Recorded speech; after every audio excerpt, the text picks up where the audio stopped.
Hi guys, I'm Boaz, a mathematics and physics teacher in Crawford International School.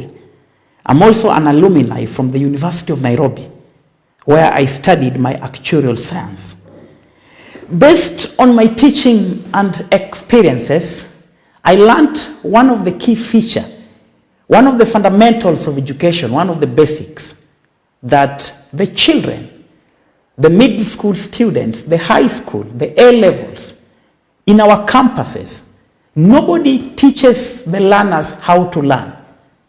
They've only been taught how to acquire answers. That's why you get to any class as a teacher, every child asking you, would you lead me how to get the answers? Would you guide me how to get the answers? But the question is, how do we learn how to learn? So as a national and international mentor to teens and child-going students, I've developed quite a number of models which I'll be sharing with you. I can see so many people, we are streaming live online, and there are so many questions I'll also be able to share with you shortly. Now, I'll be looking into some of the 7 fundamentals. One of them is learning how to learn, note-making skills, group work skills, time management, target setting, managing academic stress, achieving and excelling in exams, revision strategies towards exams. I'll be checking about examination skills and techniques. I'll be looking mind mapping PowerPoints. I'll be checking on the presentation, on how students present their work. But in this lecture series, the first I'm going to talk about today is learning how to learn. Now listen to this. Across time, if you go back to the history of education, the fundamental role, the major objective of any education setup is learning, not teaching. Because the one who teaches is the one who learns. And I think our schools and our education system is upside down.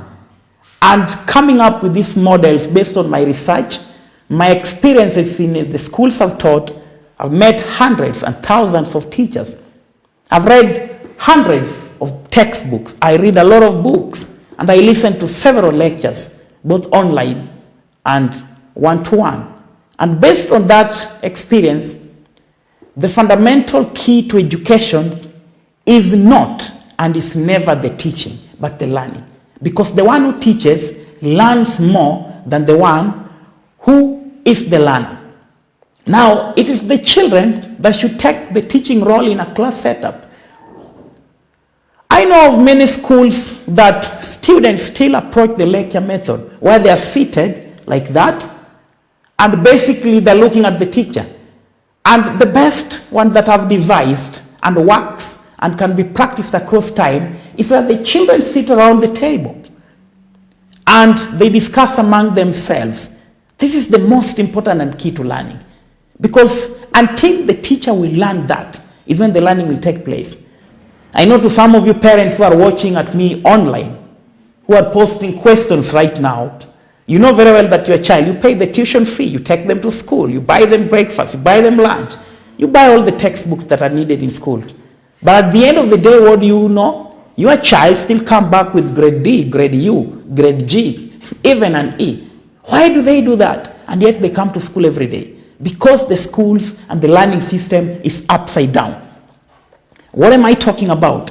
The teacher of today should come up with models where the work and the role of the teacher, like you can see, there are so many questions that are coming here. Somebody is asking here that, what is the role of the teacher? One of the roles of the teacher should be as a guide and as a resource person. If I mean a guide, you guide how learning takes place, how the setup, bringing out of the resources to your children and expecting them to discuss it among themselves. And based on my teaching story and history, my first encounter to be a teacher at State House Girls High School, where I taught mathematics and physics, I came up with my own practice that really worked. I could go to different classes and pick students who are doing better in different topics and I could create some specific times, they come to my class to teach my students. And also within that specific class, pick some of the best students based on different topics and ask them to explain to other class members. And it was working. I remember at the end of the day, my class was the best school, the best class in the State House Girls. And currently, I'm also teaching at Crawford International School. My greatest experience is that right now, Crawford is the best school so far in STEM. That is science, technology, engineering, and mathematics. And we are the best. And what I mean by this is, especially when you check as an experiment, if you check a teacher who gives some roles, a teacher who gives some tasks to be performed, students do better than when a teacher speaks more than what the students do. Now, this is what I want to share with you. Today, I want to share with you about learning how to learn. And my key main area here is about unlocking your potential. If you're listening to me now as a child, as a student, as a parent, what is your potential? Potential is never what you've done. Potential is you who we are yet to see. Potential is not what you've done. Whenever you've done something, it ceases to be your potential. Now, how do we unlock our potential as learners? And I think that is the basic thing I'll cover today in this my lecture. Number one, what are your studying skills? These are the skills that can be learned. Because some of the students, you find they have the negative learning practices, which I know really affects the learning. And you find a setup where a parent, the table where the student uses to learn in the house, the lightings are not proper. So as a parent, the first role is to make sure that your child's study room must have enough brightness, enough lighting. Number two, make sure you provide a comfortable table where your child can be comfortable, where they don't get exhausted. I know that sometimes doesn't make much sense, but that's the truth. Then there are also some like complacency. I would encourage my students, and as a mentor and a guide to students across the world listening to me right now as we are streaming online, you must have some positive attitude. Attitude takes it all. Number two, do not be complacent with that grade. You need to keep working more and working towards what you want to achieve. The other point, low expectations. You listen to many students and ask them, what do you expect? What is the outcome? So that comes to what I say, setting target. Remember, if you do not set a target, you have already failed. You need to set targets, and if you do not achieve them by doing a personal SWOT analysis, you will be able to come up with a model and see, why didn't I actually achieve what I'd already said? The other thing is goal and time displacement.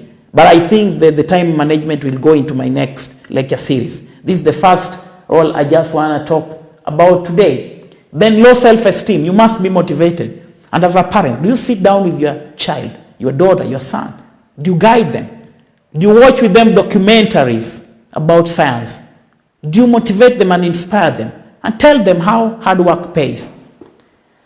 Now, I want to talk about some of the personal attributes that foster high academic achievement. One of them is independent learning skills. As a child and as a student, are you independent in your learning? Then number two, a positive attitude, realistic goal orientation, focus, and self-discipline. When I talk about self-discipline, I mean, as a learner, you must be able to finish your homework on time. You need not to be followed by your parents. What service do you give to a parent? What service do you give to education? I remember very well Dr. Martin Luther King Jr. once said that everybody seeks to be popular, but not everyone can be popular. But everybody can be great, because greatness is determined by service. Now, what service do you give during your teenage life? What do you offer?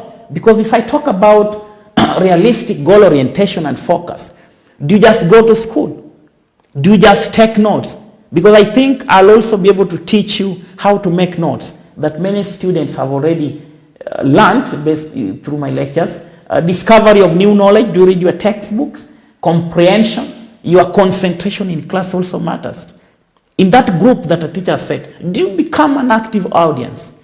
Do you just look at yourself and say, I cannot manage it? You need to practice and get it right. The other thing here, the skills of becoming a great learner. Becoming a good learner is a skill that can be learned. A good learner knows not only what, but how. And I think I'll be sharing with you today the steps and the skills to becoming a great learner. If you look to the past, people like Moses, Jesus, Socrates, Aristotle. Remember, Aristotle was the great Greek philosopher. He was the student of Plato and teacher of Alexander the Great. Now, if you check through that model, they learned more and best by practicing. It's not when the teacher teaches. A teacher should just be a guide. It is the children that should take the role to teach. I mean what I'm saying. Listen to that. That should get right into your mind. The teachers listening to me right now across the world, make the role of participation. Let the student participate. Let them teach. And this idea of sitting them like in a lecture theater, no, that one doesn't work. That one do not work. Make sure that they're seated in round table. The learning has now changed and the time has changed and we have to change by it. It's a collaborative learning. The work of the teacher is to read thousands and hundreds of books. Once you've read, provide the resources to your students. It is the students that now will guide that class. And if they take that role, if they take that initiative, they will be the doctors of tomorrow. And I believe every nation, democracy depends so much on what we learn in school. Things like dialogue. If they don't dialogue in class, if they don't discuss, how do you expect them to be great learners? Now listen to this. Take responsibility for your learning. That's very, very important to any child. You need to take the responsibility for your learning. Know yourself as a learner, your strength and your weakness. Now listen to this.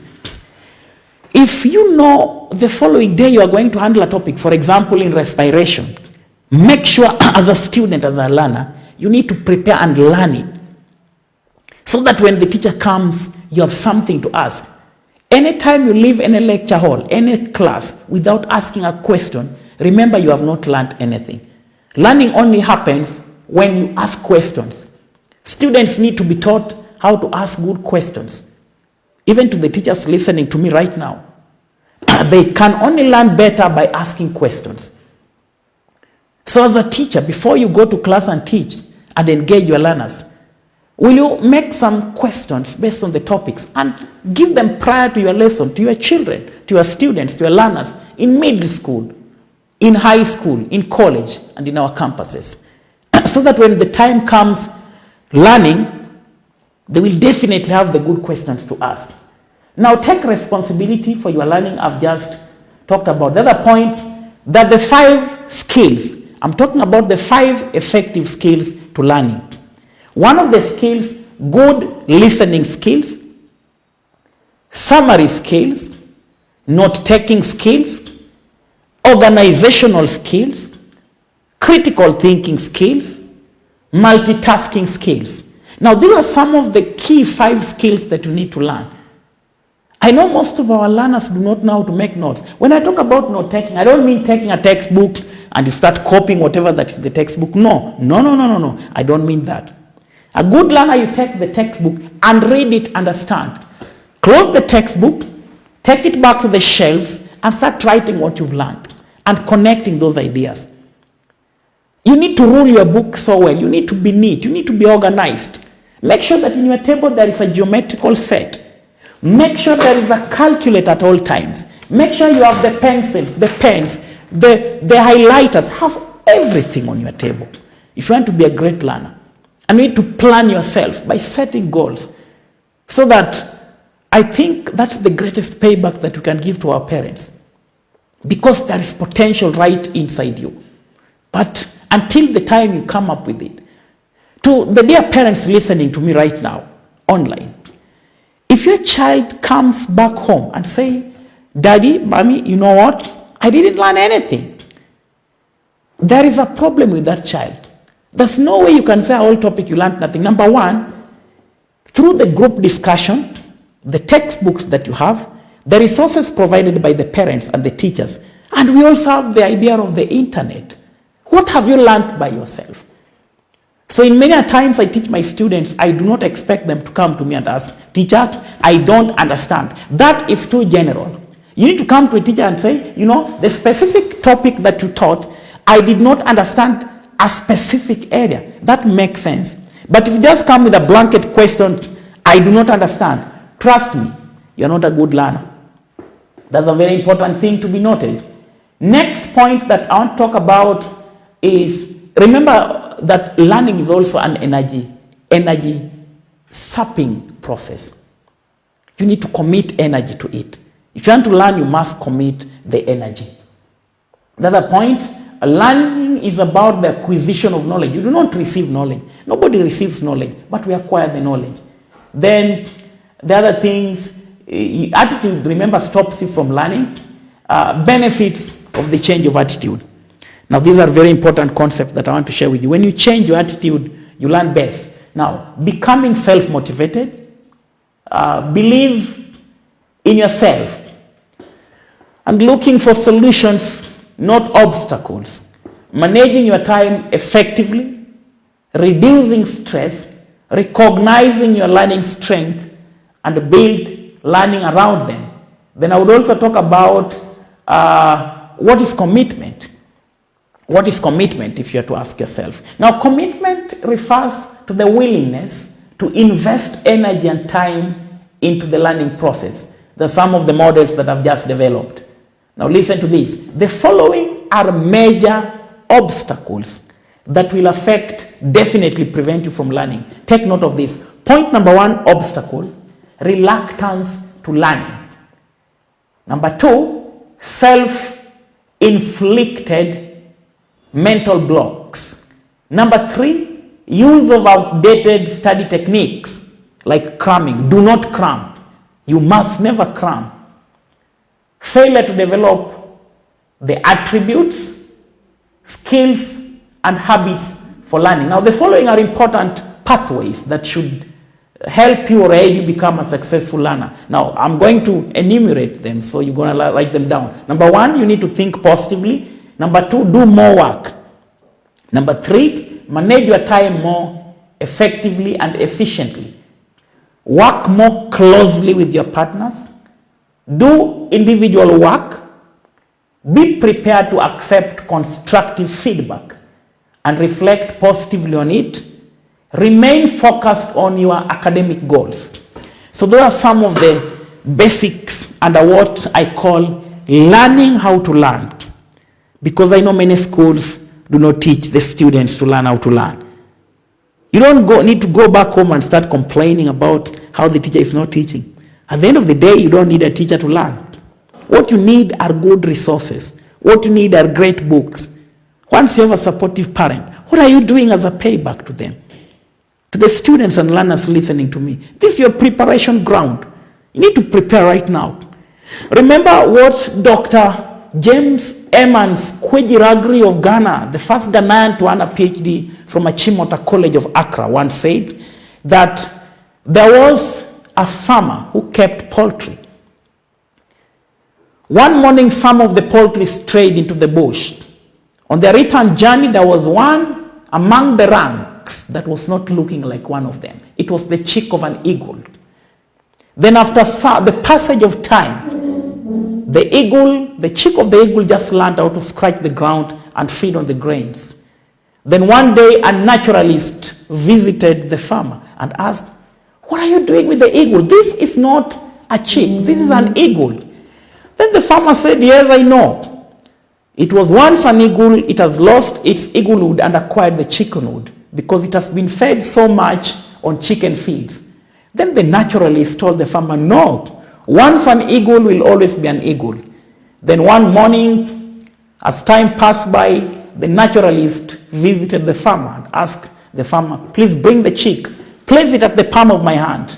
Then the naturalist urged the chick to fly. It flew and it never returned back. So what is the basic, what do you learn from that story?